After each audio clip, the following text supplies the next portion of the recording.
folks, and welcome to Garbage Theater. Tonight's installment, The Killer Workout, aka Aerobicide. I'm your host Chase with my co-hosts Blake and John. Hello. Yo, yo. Oh man, John. Did you set yourself up for disaster with this one?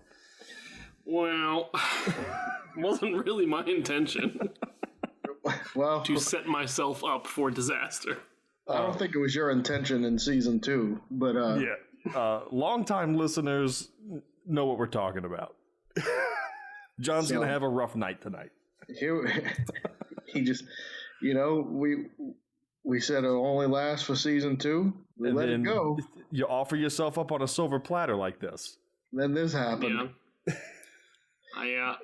I'm gonna get shit on, and not in the sexy way. Because this was just like some old man's footage in a gym that he used for his spank bank, and they turned it into a movie. Yeah.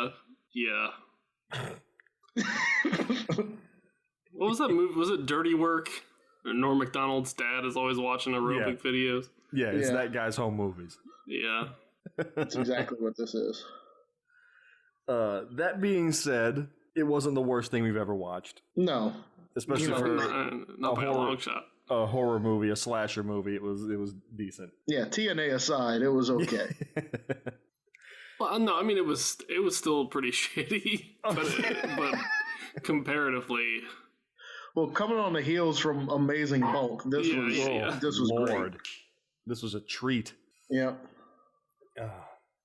All right, well, let us get started and dive right on in. So, we open to... First, shit show on the road.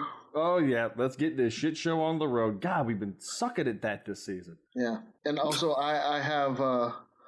I'd like to bring a point of order before we start, too. Uh-oh. Because I think John used a weapon, and we didn't realize it.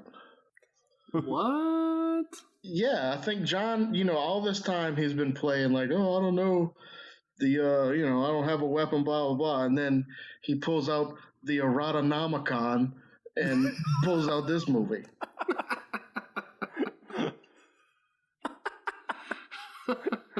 I don't want that to be my weapon. It is now. I think it just became your weapon. You can't just force a weapon on me. But I do not choose this weapon. I threw this bullshit right back in the Lady of the Lake's face. Well, you used too good. All right, getting started. So we open to an opening score that tells you that this movie is going to be 80s as all hell. Mm-hmm. Did anyone get like a Halloween theme, like remix vibe? Yeah, definitely. A woman enters her darkened apartment. She kicks off her shoes and checks her answering machine. For you kids out there, an answering machine is just analog voicemail. You had to put a tape in and everything. Yeah. The woman on the machine tells Valerie, the woman, to call her right away because she has news that she finally got a date with that sexy-ass lighthouse keeper she's had the madness for all these years. The one with the huge bulge in his pants? She said the Incredible Bulge. And I was like, was that an alternative title for The Amazing Bulk? Is that a lighthouse in your pants, or are you just a lighthouse keeper? A lighthouse keeper. Well, yeah, I don't know. Strangely specific. So, next up on the answering machine is some guy telling Valerie that she just got the job, and tomorrow morning she's on her way to Paris to shoot the cover of Cosmo, and then Valerie abruptly rewinds the tape so she can listen to the news that she just interrupted hearing for the first time anyway. Mm-hmm. She excitedly puts on her shoes back on, and she's off to the Second Sun tanning salon in the middle of the fucking night. Yeah, like, you get the impression that this is, like, really late. Yeah. She's coming home from a late night or something. Yeah.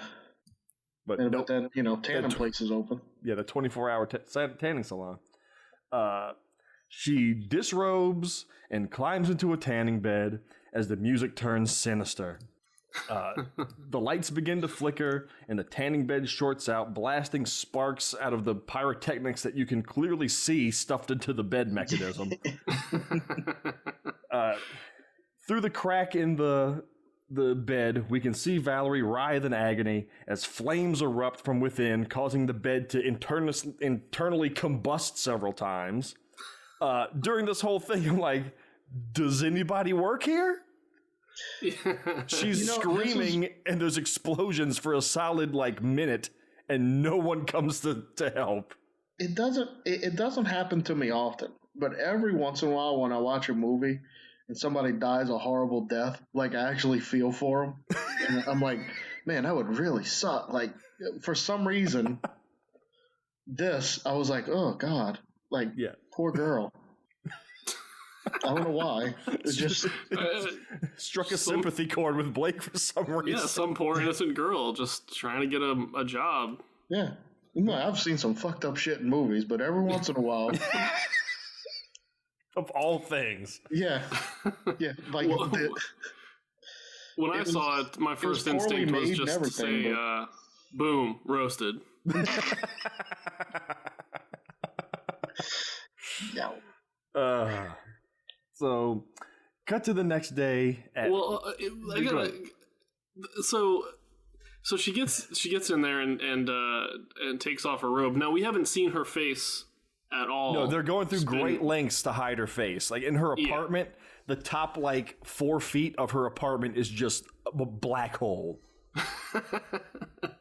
So she takes off her clothes and just a full frame booby shot. Yeah. Which I at first thought was appreciated. No.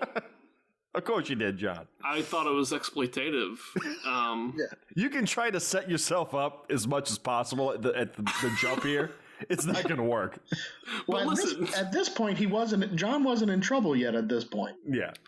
Well, I already have a note that says, "Oh boy, I'm gonna get it for this." One flash of boobs is fine. Anybody can have she's getting that. in a tanning bed.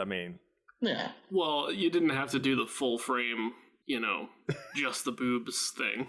Well, your innocence gets washed away in the next 5 minutes, so don't worry about it. Sure, but the thing is at first you think that it's just exploitation, but there's a reason for this shot, which you don't understand till later. Yeah, right. Yeah. You're right. It all comes together in the end. I actually didn't think about that till now.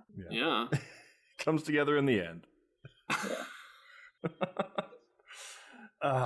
So that happens. Cut to the next day at Rhonda's workout place. The next day? Well, it feels like the next day. It feels like the next day, but it's actually 5 years later. Yeah. The music, the outfits, the hair, also terribly 80s. It's almost as if someone were making a movie making fun of the 80s. It's so 80s. It's almost as if someone in the 80s was making a movie. So, a group of women are aerobicizing as budget Javier Bardem leers on. Yeah. And it's just... We're introduced one by one to who, at this point, I'm assuming are the main characters and their tits by a series of close-ups of their tits. Yeah, just boobs, no faces. Just close-up of the face, close-up of the rack. Close-up of the face, close-up of the rack. It's to help you familiarize yourself with these women and their racks. It was right then when I was like, yes. Yeah. I see it's exactly where, yeah. Full throttle, it's coming back, John. Waited patiently, and here it is. And you did it to yourself. You played yourself. So, outside, a woman pulls up. We find out later her name's Jamie. Pulls up, and as she gets out of her car, she spills her purse, and the contents of which are 90% condoms. She's got loose condoms, a box of condoms. Talk about the madness. It's like she's working on a sculpture that's composed of condoms. I mean, let's not forget that the 80s were the height of the Dick Madness epidemic. So she grabs them all, puts them back in her purse, and rushes into the gym. I noticed that there's one guy in this class, and his name's John. What? Well, I did notice the guy, and then I started looking at the back. Yeah. They kept all the guys in the back row. Yeah. There's like 3 or 4 of them in there. Of course they're in the back row. I thought you were talking. I thought you were talking about another back. Like, I noticed the guy, but then I was looking at the back. Well, yeah, that's what they're showing you. So, then we're introduced to Tommy, the other budget Javier Bardem. They look, if it hadn't been for the fact that one was red tank top and one was black tank top, I'd have been confused the whole fucking movie. Yeah. These two mooks look exactly alike. Yes. So they might be a tad over mooks. They might be jabronis. Yeah. On the spectrum. Yeah. He stops Jamie on her way in and sleazes out all over her. She rushes past them and gets to the workout. The workout session ends and the women leave. Rhonda, the owner, changes cassettes in the tape deck as Jimmy, the budget Javier Bardem classic, comes over to her and tries to get a date. Original recipe. He tries to get a date from her and she shuts him down and angrily storms off, and we get a sinister zoom in on Jimmy as he glares at her with menacing music playing. Very subtle. It was like an LA Noire chime. So subtle. When they're lying to you. Jamie walks in to find the gym completely empty and hesitantly approaches Rhonda.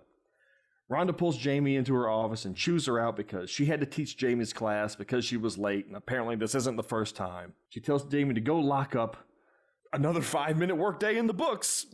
Yeah, why even go? Why show up to work if there's only 5 minutes left in your shift? So Jamie asks Rhonda to forgive her and to give her another chance, and she'll take her to dinner to make it up to her. Meanwhile, in the locker room, the women strip down and soap up for John's enjoyment.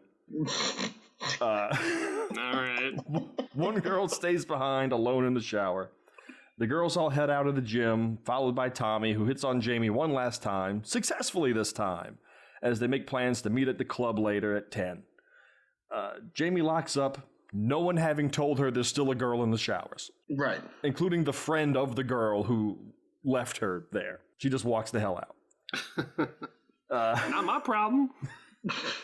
In the locker room, someone switches off the lights and readies their sinister murder weapon. An oversized safety pin. Safety pin. Yeah. Safety pin. Yeah. Okay. It all takes place in a gym. There's many weapons. Yeah, a plethora of weapons you could have chosen. None of which would be a safety pin.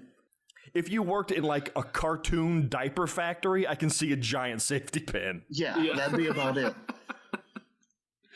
Your whole motivation is being fired from the cartoon diaper factory. So the girl in the shower calls out her friend Kathy's name, thinking that she's pulling a prank on her. The shower curtain flings open, and the killer repeatedly pokes the girl with their pitiful excuse for a weapon before landing a hit in her neck, killing her instantly. No, just no, never in 1,000 years could someone kill an adult that's fighting back with what equates to the pointy end of a compass.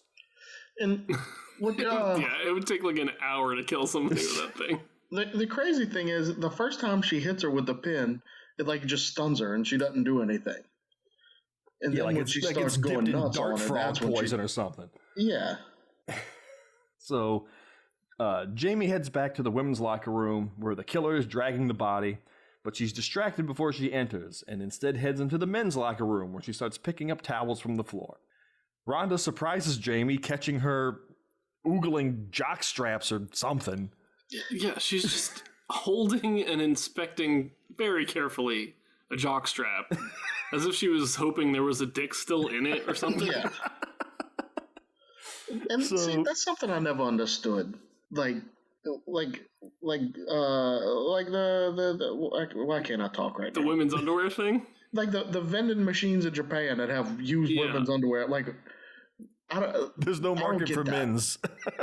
And like, I don't get it for that. But a dude's undercarriage is so much worse than a girl's undercarriage. And it's a different scent for sure. Yeah, that's a whole different ecosystem. Yeah.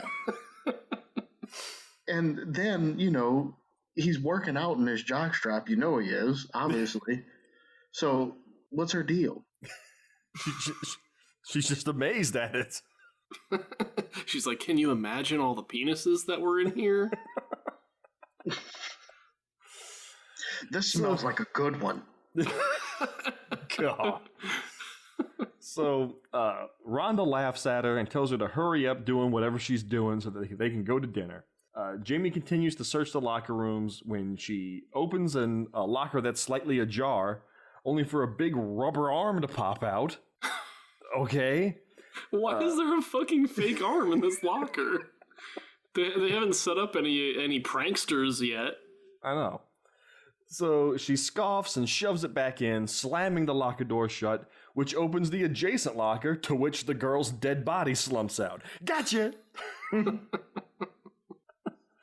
So later, the coroners are there, bagging up the body, when Lieutenant Budget David Harbour enters the scene of the crime. Yep. He searches the room and is also duped by the old rubber arm in the locker bit. And how awesome would it have been if when he closed the locker, another one opened and another body fell out? Or if the same body would have fell out and the coroners would have came in and be like, gotcha. So he enters Rhonda's office to find her and Jamie waiting to be questioned. He asks them about Rachel McLee, the girl who was murdered, and Rhonda complains about already going over this with the first cop, but this ain't no ordinary cop. This is Lieutenant Detective Morgan, and he's in charge of this investigation. So he hands Rhonda a Ziploc bag of blood and what appears to be a knitting needle in it. Mm-hmm. And he says that it was found in Diane Matthews' locker, along with the body. Jamie says that Diane was always the jealous type because she didn't fit in with the crowd. And Rhonda, however, is only concerned about how this is going to affect business. So Detective Morgan sees the girls out, telling them that they will be hearing from him again. Back to the butts. There's so many unnecessary aerobic workout and montages. It runs this way through the whole movie. You go from someone being brutally murdered to people at class again. Yeah. Nobody takes a day off. Crotch shots. They don't take a day off. It's business as usual. Everything's fine here. Yep. Nothing to see here, except for the butts. All the butts. The girls are aerobicizing again, this time with Jamie doing her job. Meanwhile, in the weight room, the men are discussing the murder, and we get some sweet bicep shots for the ladies. See, this movie's only 98% objectifying women. Yeah, a bit of male objectification as well. I was immediately envious of the biceps. Two of the men discuss whether or not they would have screwed her first before cutting her up into little pieces. You know, typical locker room talk, dismemberment, necrophilia. No big deal. Hey, Billy, do you think he figuratively killed that pussy before he literally killed her? This is the kind of conversation you read in the Erotonomicon. One of the men takes off for the showers after being overheard by one of the ladies, but not really affected by it. Meanwhile, Rhonda pulls Jamie aside and tells her to just teach the damn class and stop flaunting her assets around. So Jamie returns to the routine, and now isn't what she said. Instead, wait, what was it? Showing off your tits and tight ass is what she said. Yeah. tight little ass. I tried to class it up a little bit. Specific observations about Jamie's body here. Yeah. As soon as she heard those lines, I could hear John from across the country just go, "Aw." Don't you tell her what to do with her body. So Jamie returns to the routine, but now she seems to have hypersexualized it. Well, they're doing like fuck aerobics or something. Yeah. They're just pantomiming having sex. Yes. They're just working on their reverse cowgirls right now. Mm-hmm. Yeah, there's no illusion to what they're doing. Yeah. Like, so, back in Rhonda's office, she catches budget Christian Bale, a.k.a. Chuck Dawson. Dude looks exactly like Christian Bale. I thought he looked like Dawson's Creek. And then when his name was Chuck Dawson, I was like, oh, well, shit. I'm not the only one. He had Dawson Creek's hair. Yeah. But his face and jaw was all Christian Bale. Yes. Yeah, I'll give you that. The mouth specifically. The mouth, yeah. He's the bicep guy from earlier. Yeah. And he's going through her file cabinet. He claims that he was hired by her senior partner, Mr. Erickson, and she's pissed off about this, and she tasks him with cleaning the toilets. Later, as he's taking out the trash, he's almost run over in the parking lot by Jimmy, who gives him an ultimatum about staying away from Rhonda. Does Jimmy even know who this guy is? Doesn't matter. He doesn't know who he is. He doesn't even know that he's met Rhonda. He's just a guy throwing trash in a dumpster. Yeah. He just roams the streets telling people to stay away from Rhonda. Anytime he sees a man with more toned biceps, he's going to say, hey. Stay away from Rhonda. Yeah. Who the fuck's Rhonda? Just stay away from her, goddammit. All right. Everybody knows Rhonda's a total slut for the biceps. So they get into a fist fight, and Chuck easily beats Jimmy. So, either way. And sends him packing. Another girl, Debbie, sees the fight and thinks that it was totally rad. Hold on, when Jimmy first throws a punch at Chuck and Chuck catches it, yeah, he says, "You just made a mistake." Not a big mistake necessarily, but a mistake nonetheless. So yes, a mistake has been made today, my friend. You made an mistake. So Debbie asks him if he wants to go for a ride, and the two of them drive off. He just abandons his job. I was gonna say, I'm just gonna leave some work to go get some trim. No big deal. But Jimmy just leaves after the fight. He just gets back in his car and leaves. Well, yeah, he go inside and tell everybody he just got his ass whipped in the parking lot. But did he drive all the way over here? Did he get a spidey sense about somebody being near Rhonda? There's biceps in the area. Better check it out. But yeah, what is he gonna do? Go inside and be like, "Hey guys, you know that guy with the sweet biceps? Yeah, we saw him here. Yeah, he just whipped my ass." Gonna go home and lick his wounds while Chuck goes home and never mind. So speaking of that, they arrive at Debbie's place, and they post up in her high-end outdoor patio area, a.k.a. 2 lawn chairs and a plastic table. They crack open telephone. Don't forget the telephone. Oh, yeah. The weird-ass, out-of-place landline telephone in the middle of the yard. Italian gangsters always have phones out there on their patios. Yeah. They crack open a couple of Diet Pepsis as Chuck asks Debbie about Jimmy. She says that she dated him for a while and that he likes to tie girls up and do weird things. He asks for his address because he might pay Jimmy a visit later. So Debbie goes inside to get the address and to change while Chuck picks up that weird landline phone in the middle of the yard and calls up Mr. Erickson, checking in because he's on some sort of espionage mission at the gym. Debbie comes out and gives him the address, and he's desperately trying to leave, but she reveals that, no, you're not going anywhere because you still got work to do here, mister. You could start by weeding the garden and cutting the grass. There's a toilet inside needs plunging, and all those dishes stacked up in the kitchen. Yeah, it's not that at all. No. She pulls off her robe that she's in a bikini, and then they just do it phone adjacent, I guess. Yeah. But anyway, back to the butts. The girls work out while Jimmy leers on, his usual stick.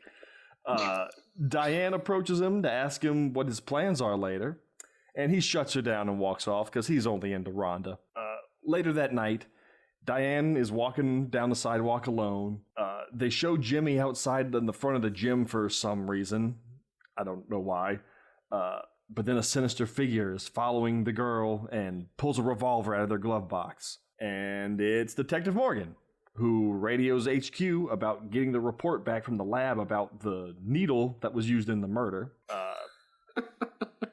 Wait, he's like, tell that college boy I'm going to do an autopsy on his face. On his face. Get those results. Got a good laugh out of me. Autopsy on his face. Inside Diane's red glowing apartment, she calls some messaging service to see if she got any messages.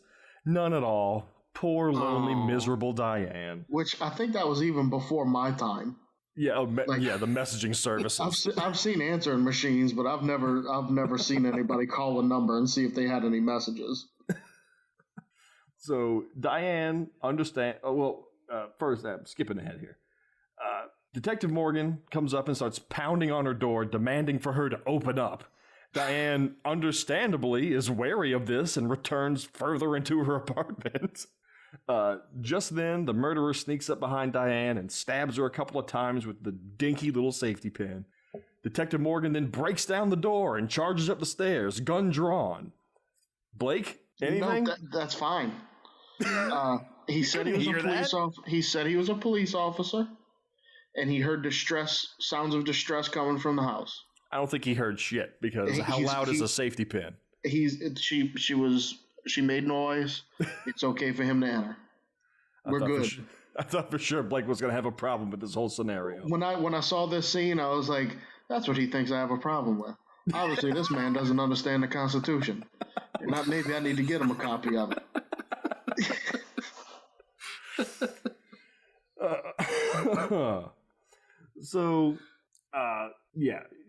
The Detective Morgan breaks down the door.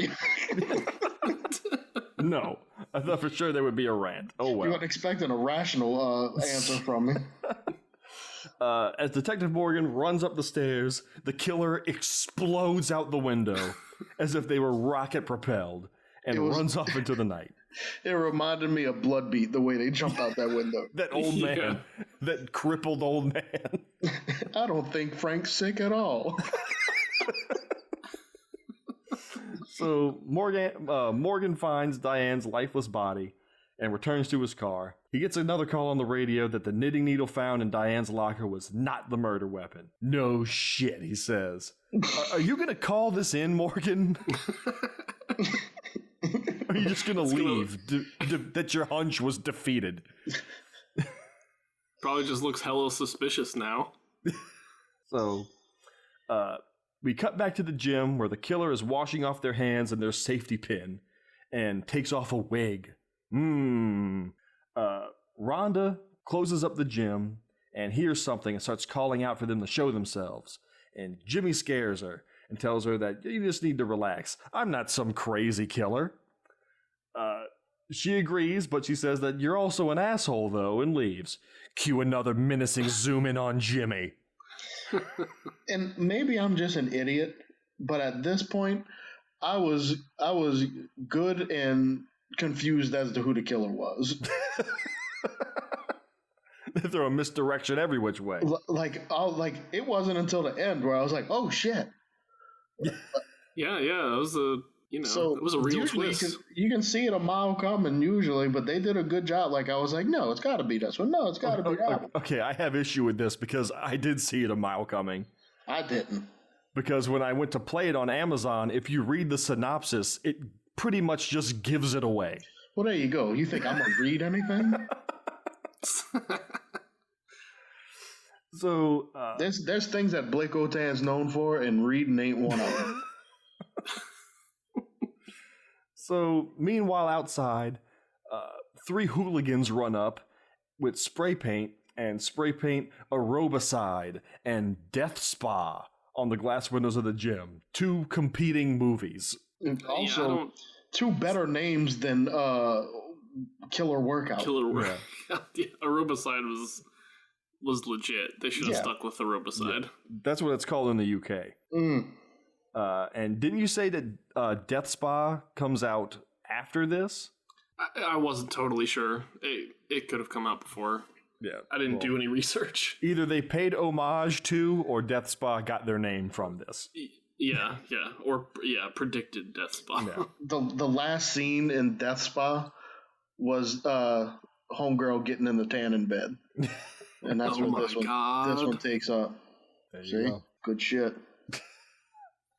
So they spray paint that somewhere. They spray paint that on the glass windows of the gym, and they run off. But they lost Curtis in the process of running 5 feet away. Yeah, how the fuck did they lose Curtis? They all left at the exact same time. And then the two girls of the rest of the trio decide that they're gonna split up too. Well, it's not long till Curtis gets poked to death. Mm-hmm. One of the girls that went back ducks into an evil darkened alley for, safety, when she gets her throat slit. And the other girl finds Curtis's dead body and runs back to the car, which was apparently 3 feet away. She gets in. This car is a 2-seater. And there's 3 of them. Yeah, someone was sitting on the hood. So she gets in, but the car won't start. The killer leaps onto the roof, Mike Myers style, and starts stabbing down at her through the convertible's canopy. She gracefully dodges the knife for a while until it finally hits home, stabbing her in the brain as she slumps down onto the car horn that sounds like a mentally defective bee. It was the perfect car horn sound for it made for me that stop situation. the movie to laugh. Yeah. And just... It changed pitch several times. Yeah. I thought it was perfect.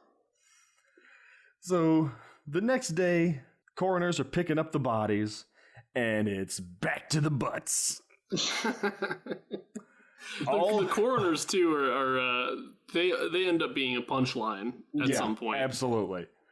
But for now, it's business as usual at Weinstein's gym.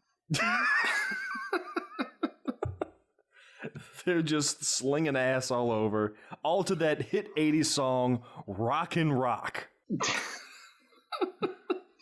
At the beginning of the movie, I was actually kind of feeling the music. Like, there's a couple of tracks that I was bumping, Yeah, and then it went stupid real fast. Then it got real stupid. You wasn't feeling the music. You were feeling your pants getting tighter. All right. So, in the weight room, the closet sociopath Brad from earlier is working on his lats when the wire breaks and the pull bar cracks him in the forehead. Mm-hmm. As he lay wincing on the ground, the killer sneaks up and smashes his head with a dumbbell. So did the machine, was it just going to break anyway, or was it sabotaged? I don't know, but all these things should be the murder weapons from the beginning. So, in the next room, Chuck is mopping up in the locker room when Brad's friend finds him with not that much damage to his face, having his head smashed in with a friggin' dumbbell. Mm-hmm. No, just a little ding in the old cranium. Yeah, and instead of immediately calling for help, he kind of just sits there until the killer pulls out the stupid safety pin and plunges it into his forehead. God. Just like during business hours? Yeah. Why is this place such a labyrinth of empty workout rooms that the killer can operate in broad daylight?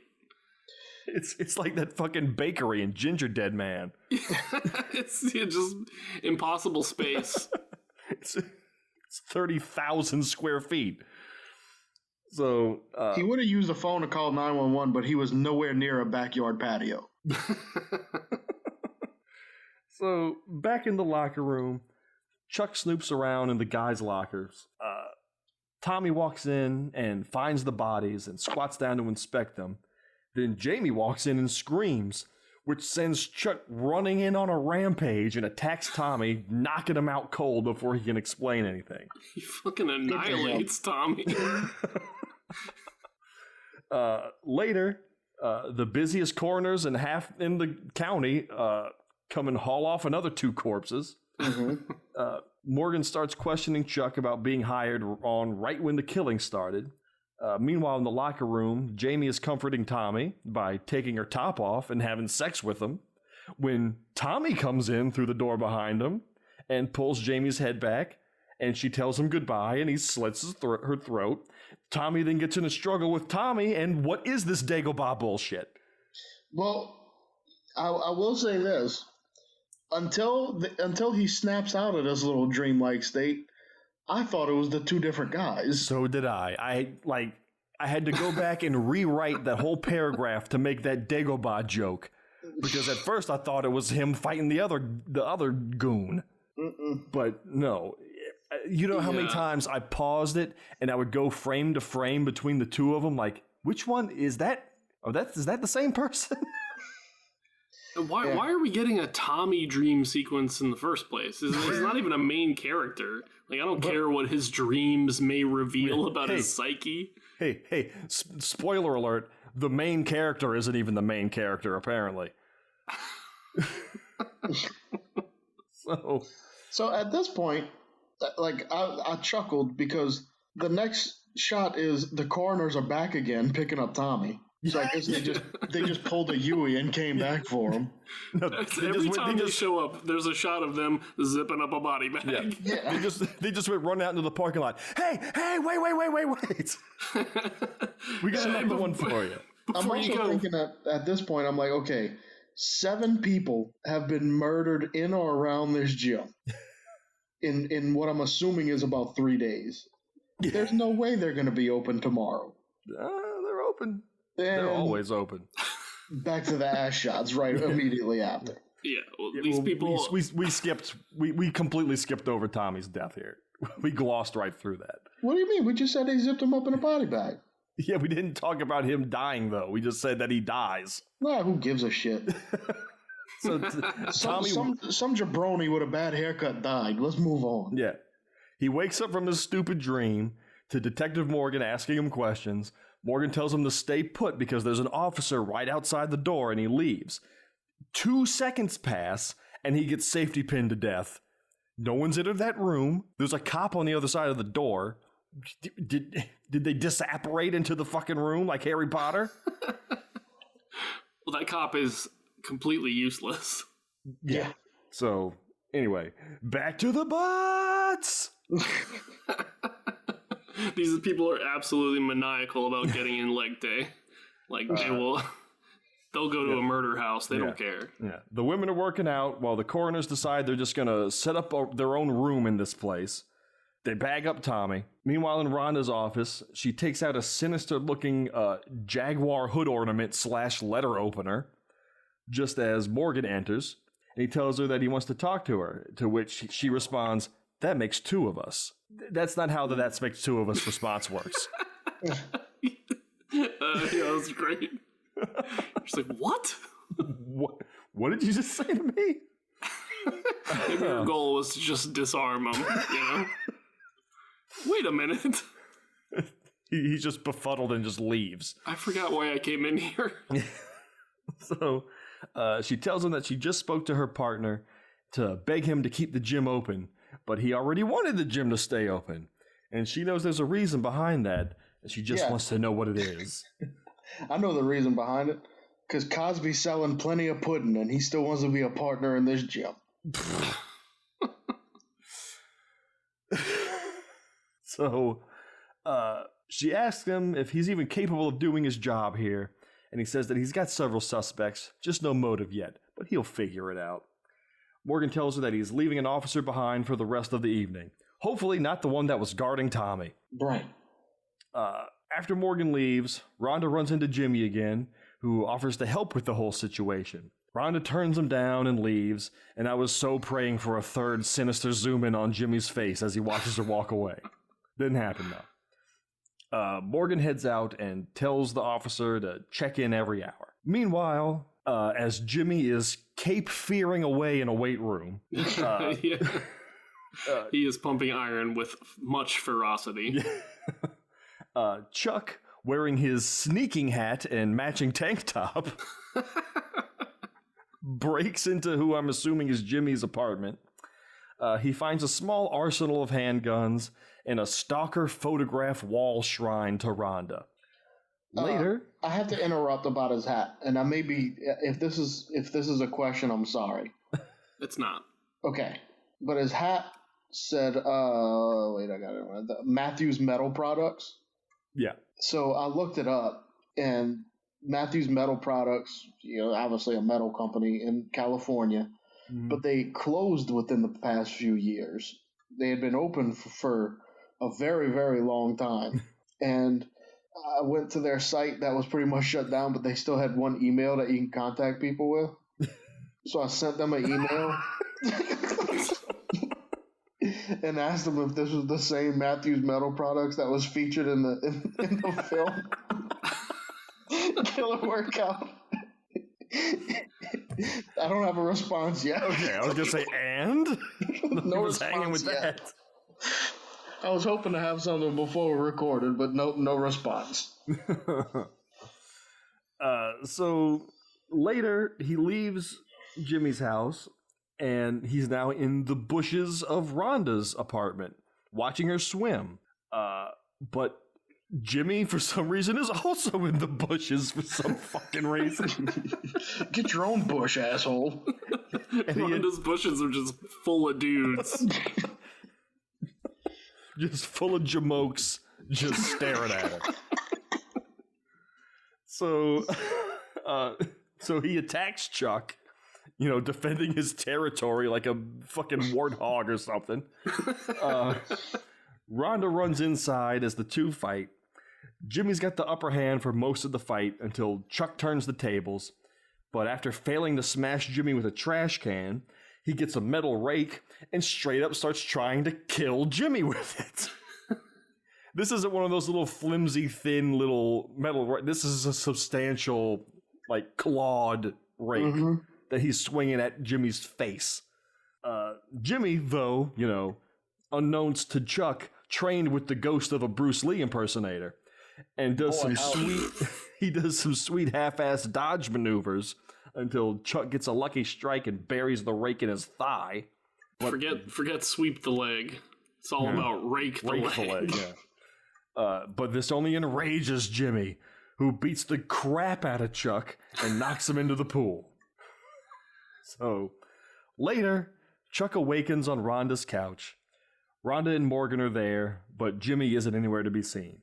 Morgan reveals that he knows Chuck is a private investigator. So Chuck explains that Rhonda's partner flew him in from San Francisco the day after the first murder, and he says that he had suspicions about Jimmy, and he found a pile of spy pics of Rhonda in his locker. And then he tells them what he found at Jimmy's apartment, and Morgan orders Chuck back to San Francisco first thing in the morning. Back at the gym, Officer Cannon Fodder is waiting to be killed. It unfortunately doesn't pan out. Checking his watch. Yeah. Where is this guy? Some of the girls are in the locker room discussing quitting the gym before they wind up dead. Because, you'd think after the 8th murder, that would have sunk in a long time ago. But Kathy is going to quit the gym, but she wants to say goodbye to Jamie before she leaves. As Jamie is packing up, the lights go out again. And Kathy finds Jamie's things on a pile on the floor and decides to investigate. She opens a door as Jamie's body swings out hanging from a noose. Did not see that coming. Okay. Jamie kind of seems like the protagonist. Yeah, how is Jamie not the main character of this? Well, I was pissed off. The girl that found her, she was like the most paranoid of everybody in that gym. Yeah. And telling everybody how she's getting out of here because it's not safe, blah, blah, blah. And then you stumble into a room with no lights and somebody's belongings on the ground and say, maybe I should check this out. So a few moments later, Officer Good-for-Nothing comes in and finds Kathy also murdered. And he just kind of looks down and shakes his head. And there must be no feeling quite like stumbling across two dead people in a place you were supposed to be keeping safe. Oh, fuck. So the next day, Chuck is trying to break into Rhonda's gym in broad daylight when Morgan catches him. He claims that he's only there to pick up his things so he can leave, So Morgan tosses him the keys, which bewilders Chuck. Morgan then gets another call on his radio that the report on Rhonda's come in, and he needs to see it to believe it. Back to the butts. Now the girls are working out to an original composition made just for this murder gym, a song called Aerobicide. Really? They got an original song. So, and we're just there. We're back to Chuck immediately. We just needed a quick shot of TNA to keep John going. I was getting soft, to be honest. He was losing interest. Chuck leaves out the back of the gym where Jimmy is waiting for him in his car. Jimmy floors it, and instead of getting out of the fucking way, Chuck pulls the pistol that he took from Jimmy's earlier and waits till the last possible second to let off a shot before being run the fuck over. Mm-hmm. Jimmy exits his car, slowly walks over to Chuck's limp body with an ice pick, and stabs Chuck to death in the street. Way to go, Chuck. Yeah, I didn't expect this either. It was pretty unceremonious. Like, they just... Yeah. And all my prime suspects are dying at this point. I'm like, hold on. It's also like they've been setting Jimmy up the whole time to be the killer, and then he kills a guy on screen, and we're still like, I wonder who the killer is. Yeah. Come on, you knew Jimmy was a red herring in this. Yeah, I mean, yeah, he would have to be. Yeah. I mean, the first menacing zoom in on him, I was like, okay, it can't be that easy. Yeah. Well, I just must be a fucking idiot then. So, because I'm like, ooh, he's a bad guy. Well, here's where we find out. Cut to a mysterious figure reaching for a wig. They pull the wig over to reveal their bald head is horribly burned. The doorbell rings, and as they turn around, dun dun dun, it's Rhonda. I figured out eons ago that she was going to be Valerie. But I don't know. At this point, I'm still thinking maybe it's a misunderstanding. The one sentence synopsis on Amazon before I hit play said a woman is horribly burned in a tanning bed accident, and years later her twin sister starts running, and that's it. You just told me. Well, that's not even the case. You never mention anything about a twin sister. No, it's not a twin sister. Yeah, I don't know, but it tipped me off. So thanks, Thing. This wig is awful. It's like yeah. It's like the wig of Rosanna Dana wears. Like, it's ridiculous. So she gets up and answers the door to find that it's Morgan. She invites him in and asks him what he wants. He calls her Valerie, which stuns her, and asks her to sit down, and he lays out his case that all of the victims are members of the gym, and they're all in perfect, beautiful shape, except for her, whose 70% of her body was burned in a tanning bed accident 5 years ago. And she angrily whips out her scarred tits for some reason, calling back to the shot at the beginning of the movie. Yeah, that shot, that's the before shot. They're ruined. So Morgan goes on about how she's got to hide her body forever, knowing it would make any man sick to even think about making love to her. Jesus Laying it on her little Morgan. thick. That's probably why she's murdering people. Like, I laughed so hard at that. They'd be disgusting to look at. I think she's sensitive about that. Yeah. That might be why she's killing people. I want to vomit just by looking at your presence. You disgusting fucking hag. So she says that he can't prove anything, and she didn't do any of the murders, and he slaps the cuffs on her anyway. As they get into his car, he gets another call on the radio that they found another body, and this time they know it was Jimmy, as they have the murder weapon as well. And Rhonda arrogantly shows Morgan the cuffs, waiting for him to remove them. Yeah, and I was like, see, misunderstanding. So Morgan cuts Jimmy off at his house, and the foot chase begins. And Jimmy scales a fence into a construction yard, and it's the parkour scene from Casino Royale all over again, except much, much paunchier. Yeah. Well, Jimmy's in shape, man. He's the cop's greatest nemesis, the in-shape criminal. Yeah. So, this old detective that has bad knees, apparently, having real problems keeping up with him. It eventually devolves into a shootout that goes on for so long that the VHS tape starts to distort and fall apart. I swear to God, the detective looks up at it too. Yeah. Like it's just like too. The top part of the screen started getting fuzzy, and he looks up at it. So what the fuck is that? Yeah. Morgan eventually does get the drop on Jimmy as he tries to get him to confess that Rhonda killed all those people except for Chuck, and that Jimmy's just setting himself up to take the fall for her, but he doesn't know why.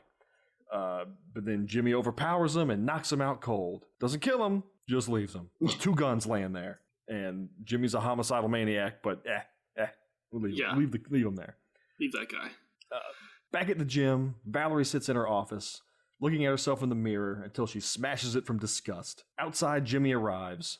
And if only they would have had just the disembodied voice of the detective right before she smashed the thing, like as she's looking at her reflection saying, and nobody want to have sex with you. And then she had to slam the mirror. Valerie then disrobes and goes into the showers as Jimmy sneaks in, and he waits for her to get out of the shower to put her wig on, and then he flips on the lights. And he's shocked by what he sees. Valerie pulls a revolver out of her locker and empties it into his fucking chest. As he lays dying, he confesses that he killed Chuck for her because he knew that she was the killer and didn't want her to get locked up. She levels the revolver at Jimmy and fires as the movie cuts to black. Was that too many shots? No, I counted. No, it was right. Okay, it was 5. It seemed like it was too many. But, I counted all the shots in this movie, and all of them were right. Okay, I wanted to, but I was too lazy to do it. Sometimes that's just a peeve of mine. I'm always going to count the shots. So sometime later, days, weeks, who knows? Morgan is driving Valerie somewhere, and she's pointing out the exposition for us because who the fuck knows what's happening. They're in a rental car for some reason. Where are we going? I was about to go meet up some people, and then you showed up and told me to get in the car, and now we're driving out to the woods. They get out. Morgan grabs a shovel out of the back and leaves Valerie into the woods. None of this is suspicious to her. Who follows a man down a trail when he has a shovel in his hand? And he's not telling you why you're going there. Yeah. I'd be like, nah, dude. She's just like, where are we going?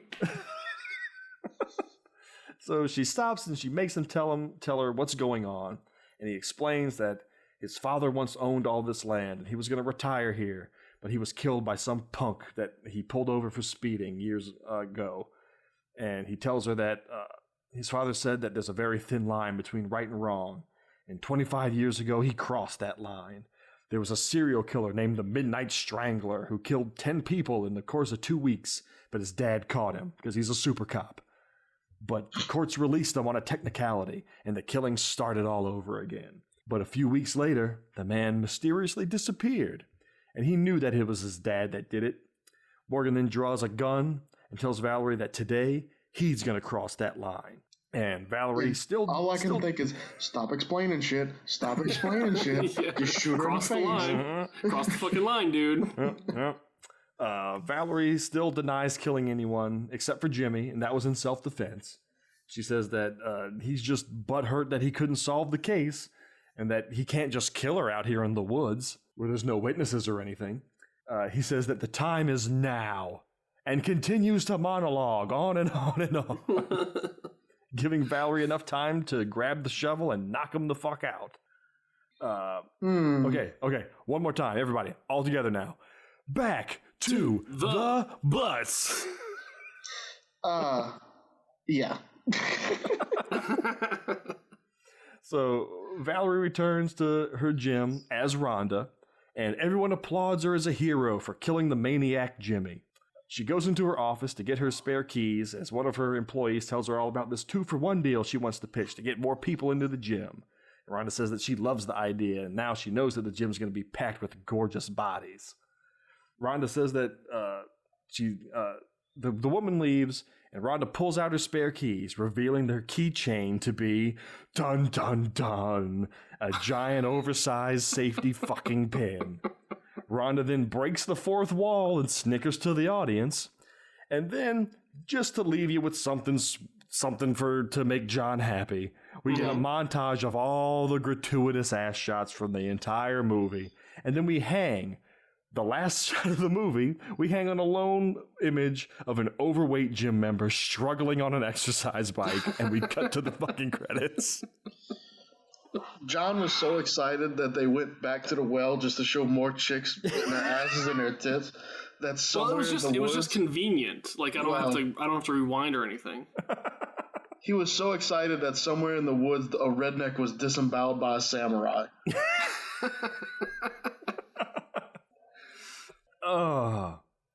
And that's Aerobicide. I can't believe it was a fucking keychain. It was a keychain. But, just to bring some realism into this, if you start killing people again, your business is going to suffer again. How many times you planning on doing this, Rhonda? Well, as long as these idiots keep wanting to work out while the people are being murdered in the next fucking room. That's just true.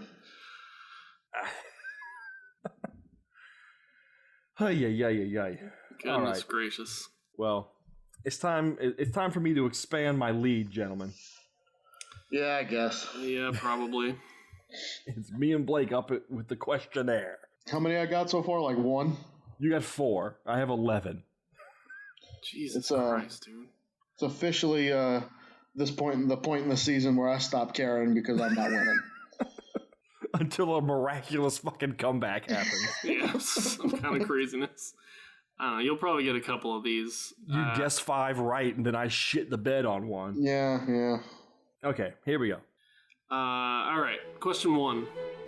What brand is the poster in Rhonda's office advertising? Got it. Next. Whose locker is the fake arm in? Oh, got it. God damn. You're gonna get all 5 of them, aren't you? I don't got it. I think Jason. I knew that was gonna be one. I'm gonna try it. I'm gonna have to guess that one. I think Chase is gonna get all 5 of these. Jimmy's car has 3 letters on his license plate that spell a word. What's the word? Got it! I didn't look at that. Why didn't I look at a license plate? You dumb fuck. That was an easy one, too, because I'm not going to say anything. It's 3 letters? 3 letters. All right. Just to give Blake a sporting chance, Blake, it's very guessable considering what this movie is.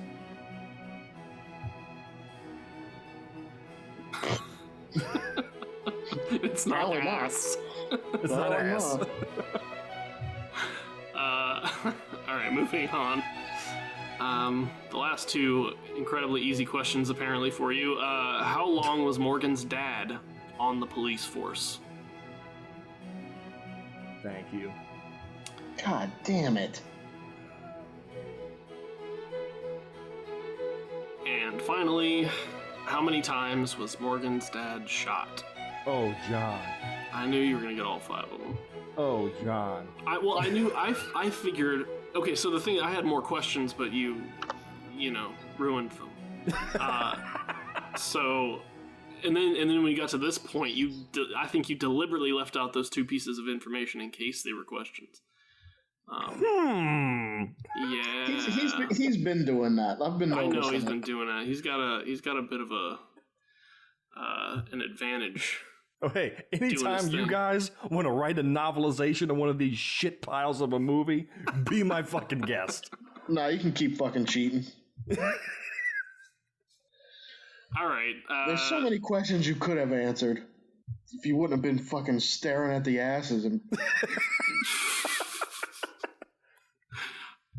what is the brand advertised in Rhonda's office? LA Gear. LA Gear. LA Gear. Whose locker is the fake arm in? Diane.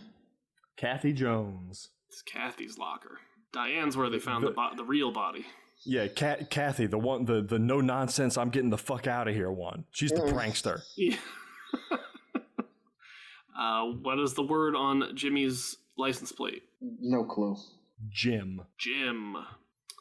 GYM. How long was Morgan's dad on the police force? 25 years.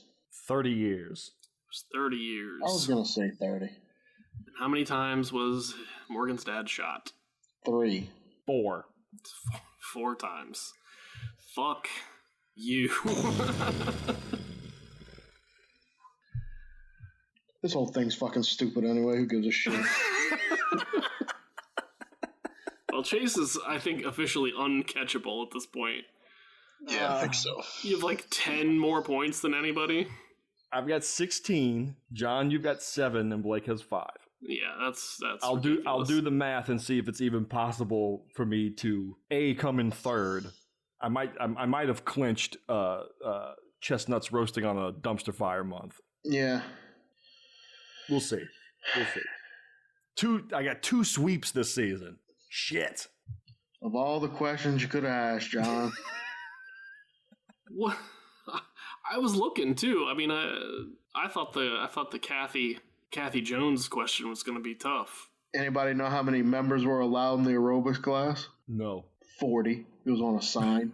I didn't even see that sign. That would have been a good one. Exactly. That's a Blake question. Signs on walls that you can barely read, that's so a Blake question. Yeah, I saw the sign. I made a note of what it was called, which was aerobic rules. But I didn't look at the rules. When the guy was doing the chest pull down machine before the wire broke, what level did he have it set on? He had it on 11. He had it on 11. Chase knows this movie backwards and forwards. What color dress was what's the main girl's name? Not Rhonda, but Jamie? No, her real name. Valerie? Oh, Valerie? Yeah. What color dress was the girl wanting to borrow from Valerie? It was red, wasn't it? It was a red dress. Yeah. But her tits aren't as good as Valerie's. So. Long story short, fuck you, John. Fuck me. Yep.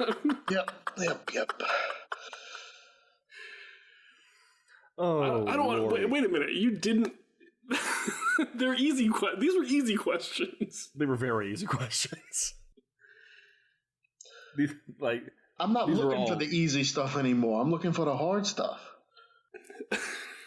Pull the old switcheroo on you. Yeah, you did. You gotta know whose movie it is. Like when it's a Blake movie, I look for ridiculous shit. I gotta look in pins and pockets and in ridiculous stuff like that. Yeah. Advice from the fucking expert. What movie you picking, asshole? Oh, I got a movie. Do I have a movie that I pulled out of my ass 3 minutes before we started recording? Actually, I had jotted down the title because I saw the title and who it was starring, and that was enough for me to write it down. So we'll see. All right. So we're going to be watching next. I couldn't help it. I started looking at shark movies again. I know we just did Shark Month. Doesn't matter. Those are always good. There's so many shark movies, and they added so many more, and we're never going to get to them all in our once a year Shark Month, so let's do some more. Yeah. So we are going to do a little movie from 2008 called Sharks in Venice. Like Venice, Louisiana? No. Oh. Who was making a movie about Venice, Louisiana? You never know. the real Venice. So is this about a group of sharks taking a nice vacation to Italy? Nah. Oh, okay. So, I however, don't really have an explanation as to why there's sharks in Venice. Hopefully the movie will explain that. But 3 stars on Amazon, 2.5 on IMDb. Directed by Danny Lerner, who also directed Raging Sharks, Shark Zone, and Finding Rin Tin Tin. Okay. Who is a shark this time? Starring the one, the only, Stephen Baldwin. Oh, God. Oh, God. Is he gonna fucking proselytize to the shark? So, Stephen Baldwin, Vanessa Johansson, and Hilda van der Meulen. Oh, everybody knows her. Yeah. Synopsis. The seemingly tranquil waterways of Venice are terrorized by the perfect killing machine. In search of his father, who has mysteriously disappeared diving in the city, David, played by Stephen Baldwin, stumbles across a cryptic trail leading to the long-lost fortune of the Medici. As the unwitting pawn in a mafia plot to recover the treasure, David's girlfriend is kidnapped at gunpoint, plunging him into a desperate race against time. If he has any hope of saving her, he must enter the deadly waters. Can David outgun the mafia assassins and survive the voracious sharks lying in wait beneath the surface? Or will he succumb to the same fate as his father? So it's like a Bond movie, but with sharks. Hopefully we can use a lot of our bullshit Italian accents whenever we're doing this. Plot keywords. Mafia. Treasure. Human versus shark. Yes. Sharksploitation. Grand Canal. Italian. Gondola. Fish in title. Trap. Shootout. Policewoman. Kidnapping and boat. Who'd have thought there'd be boats in a movie based in Venice? John said the funniest keyword in there was police woman. I literally did not say that. Reviews. Merciful heavens. Embarrassingly bad. And time for a career change, Steven? Wait, meaning like he's such a good shark hunter that he should turn into a shark hunter? Maybe. He'll get them pesky sharks out of Venice.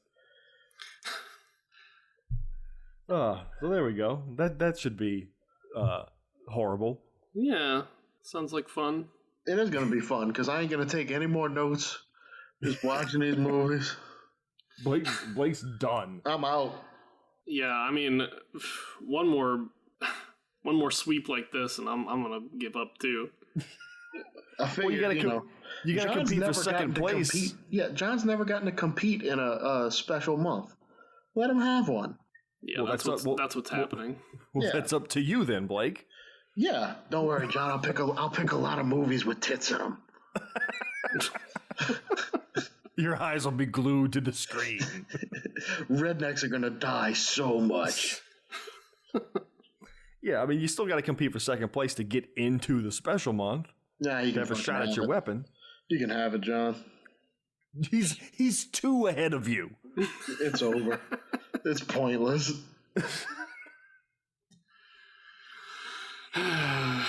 Oh Lord. Well, on that note, I'd like to thank everybody that's been listening along. If you can drop us a review on iTunes, we would very much appreciate that. You can find us on Facebook at Garbage Theater. I can't even think right now. Garbage Theater at Facebook.com/Garbage Theater. Got all that Twitter, ass on your brain. On Twitter at Garbage_Theater and on Instagram at Garbage_Theater. If you'd like to make a suggestion for a movie to us, send it our way to any of our social pages, or you can email us directly at garbagetheaterpodcast@gmail.com. John, I know you got last thoughts on this movie. What makes you say that? Because you're a pervert. Oh, right. Solid. Just a solid movie. If you guys dig on, watching women squat on the ground, this is for you. That very specific fetish.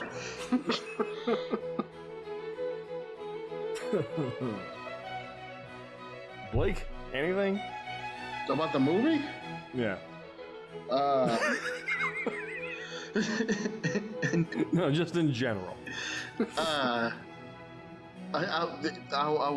movie, I didn't know who was the murderer till the very end. I mean, it got me.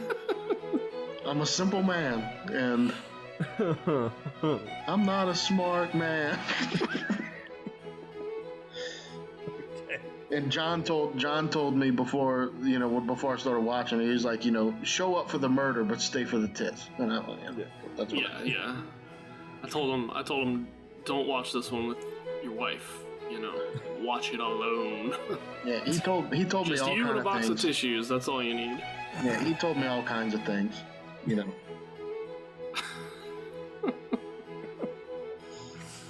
All right. Well, we will see you folks next time when we watch Sharks in Venice. We'll see you then.